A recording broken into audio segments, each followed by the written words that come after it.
On this edition of Time About the Movies, we're heading back into the world of Resident Evil again, sadly. And I do mean sadly because Paul W.S. Anderson is back. Actually, this weekend is actually a rarity because we have a movie from Paul W.S. Anderson, and later on, we'll have a movie by Paul Thomas Anderson. I don't think I need to tell you which one's the better one, but we have Resident Evil Retribution. We have the return of a Disney Pixar classic, Finding Nemo, in 3D. And we also have that aforementioned Paul Thomas Anderson movie, The Master, and we have Josh Radnor back in the director's chair again with the second film, Liberal Arts. So, 4 films to take a look at. We'll take a look at all of them today. This is Time About the Movies for September 14th, 2012.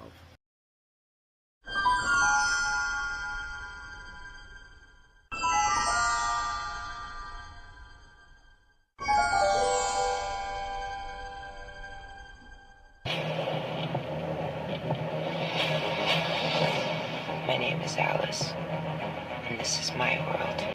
Oh, spare me your fake-ass commercial that you've done for the other Resident Evil movies. It doesn't mean jack shit because the movie that you're making is a steaming pile of garbage. Welcome to Time About the Movies, everybody. This is September 14th, 2012, and hello, my name is Aaron, and this is my world. Having to sit through these goddamn movies one after another. This is Resident Evil Retribution, the third film from Paul W.S. Anderson. But boy, I don't want to get those confused. But Paul W.S. Anderson is actually the third film he's been involved in the Resident Evil series.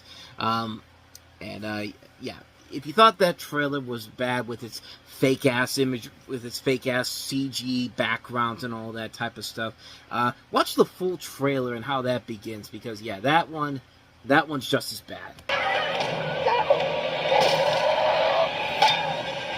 I mean, the acting is bad, just the background is bad. I mean, these movies have never been good, and sure enough, this one, it doesn't matter who you get involved in this, they're always going to be garbage. Milla Jovovich is back once again as Alice, captured by the Umbrella Corporation, and forcing her to make her escape from an underwater facility in the extreme north, used for testing the T-virus. And do I really need to say what's wrong with these movies in general? I mean, I'll just say this. I'm glad that we live in a world where video game movies are made much better. They're made by people who know the source material. They're not being made by a studio that has no idea how to make the movie in general. They're just making it for the name recognition. But man, it's amazing how far we've come since movies like this. I mean, this is another one of those movies that's about as bad as you get. I mean, this one's not quite as bad as Resident Evil Afterlife in 3D. I mean, that one was rough with the 3D. At least this one is better. At least the action in this one is better, but this is still not a good movie by any means necessary. This is still a pretty lousy film. A film that just feels like a movie made by somebody who likes the idea of Resident Evil, but clearly has no idea what the source material is all about, because, yeah, this is not one of those movies like with Total Recall earlier in the summer. This is a movie that feels literally like a movie that is literally, a director saying, look at how hot my wife is, even though she can't act her way out of a paper bag. And yeah, she can't act her way out of a paper bag. She is still terrible. I still don't like Milla Jovovich as an actress, and this movie is not doing any favors for her in general. This movie is another example of what happens when you take a property like Resident Evil and just continue to try to bury it into the ground. Like, it just doesn't work. These films just never work, and there's still one more movie to go with Milla Jovovich in it, and that's still a ways down the road here. But yeah, this just doesn't work for me, and just quite frankly, I don't know why it would work for anybody. Why do people keep going to these movies? Why?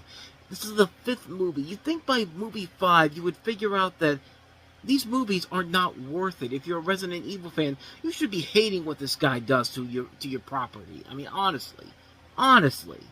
Like, I digress. So, how about we get to some good movies, some good classic films. Let's go ahead and get to our next movie, and that is Finding Nemo.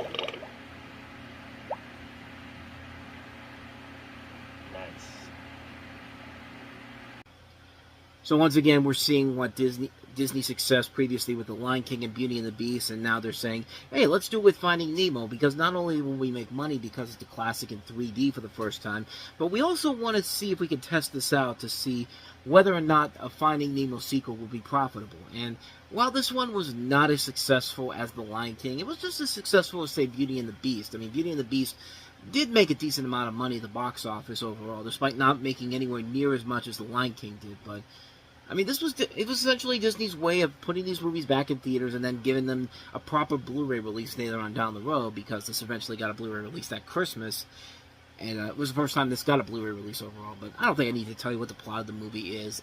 Albert Brooks plays a clownfish who tries to go find his son, who gets taken to an Australian dentist's office, and he gets the help of another fish played by Ellen DeGeneres, who has a memory loss. She has a short-term memory loss, and so they go off on this crazy adventure to go find his son, and the rest is kind of what you expect it to be. I don't think I really need to tell you how great this movie is. I mean, I've talked about it before. This is actually the second time I went to go see this movie in theaters, since I saw it originally in theaters back in 2003, when the movie was coming out and becoming a success, and it was worth checking it out again to seeing it on the big screen overall. And like I said, this was a movie clearly made to see if Finding Dory, the sequel that we eventually get, could be profitable, and as it turns out, it was very much profitable. It actually ended up being a big success, and I'll explain more of that when we get to 2016. But as of right now, Finding Nemo in 3D was definitely worth it seeing it in 3D. So let's go ahead and get back to some movies, newer movies. Let's go ahead and move on to the other Paul Anderson movie this weekend, this time from Paul Thomas Anderson. That is The Master. I don't want to hear this. Just say something that's true. Rated R. Needless to say, this is one of Paul Thomas Anderson's more kind of pretentious movies in general.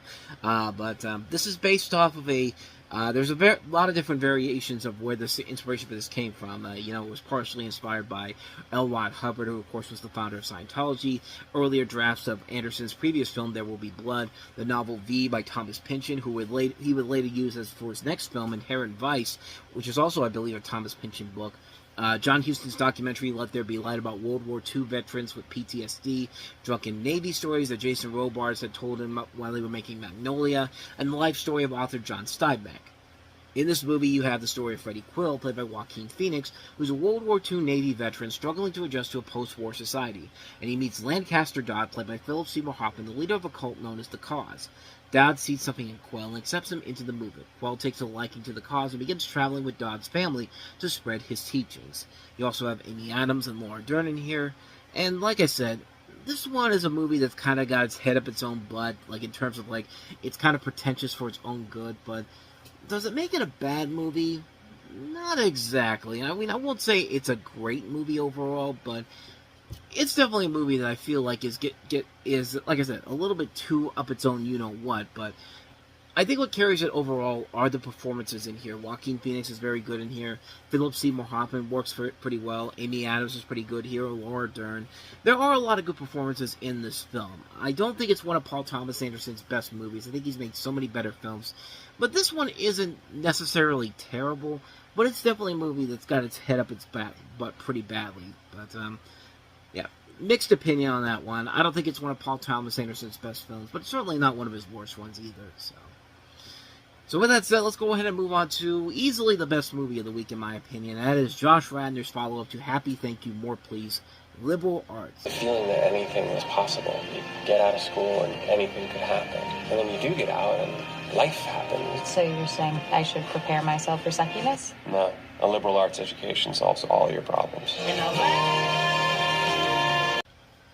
So in a way, this is Ted Mosby basically telling his kids the story about how they met their younger mother, who is Wanda from WandaVision. Take that for what you will. It tells the story of 35-year-old Jessie, played by Radnor, who has a romantic relationship with Zibby, played by Elizabeth Olsen, a 19-year-old college student. And we talked about his other movie, Happy, Thank You, More Please, which was definitely the workings to a much better directorial effort from Radnor, and this one is definitely that film in particular. I think this one really shows his true potential as a director overall, and not only as a director, but also as the star and the writer. And it's kind of a bummer that he hasn't made any directorial efforts since then. I mean, the guy had a bright future ahead of him in terms of the director as a whole. In fact, I don't think he has done anything directing wise since then. Actually, let me see here. No, that's it. I mean, he had Happy Thank You, More Please, and then Liberal Arts, and then he just essentially wanted to film it, went back to doing acting roles in general here, and you know, it's a really good movie, and it shows what he can really do as a whole. I mean, he's got that same kind of feel that Zach Braff had when he made Garden State 8 years prior to this, and Garden State's one of my favorite movies. This one, I think, is really, really solid. I like the chemistry between him and Elizabeth Olsen. Again, this is one of Elizabeth Olsen's early film roles that showed that that's where the talent in the Olsen family really went to, not to the Olsen twins, but to her. And you got great performances by great actors, Richard Jenkins, Allison Janney. This was a really good movie. It was definitely one of the year's biggest surprises on so many levels. You know, this is a really solid film, a great directing effort by Josh Radnor, a great starring effort by him, and one that really doesn't get talked about all that much. It's a really good film. I can't recommend this one enough. If you haven't seen it, definitely check out Liberal Arts. And you can see that Ted Mosby is not only a great architect, but he has the potential to be a great writer and director as a whole. I mean, two really solid films, but this one's definitely his best one so far. Liberal Arts, can't recommend this one enough. And thus, with all that said, we wrap up another episode of Time About the Movies, and we're finally getting to the time when the studios are putting out the movies they believe in. Whether or not they're actually good is up to be determined. But the first weekend here that we have here, 5 films, and a lot of them are pretty good ones. We got Jake Gyllenhaal and Michael Pena starring in David Ayer's End of Watch. We have Jennifer Lawrence following up her success with The Hunger Games earlier in the year with the horror film The House at the End of the Street. We have Clint Eastwood's latest film with Amy Adams and Justin Timberlake among the cast, Trouble with the Curve.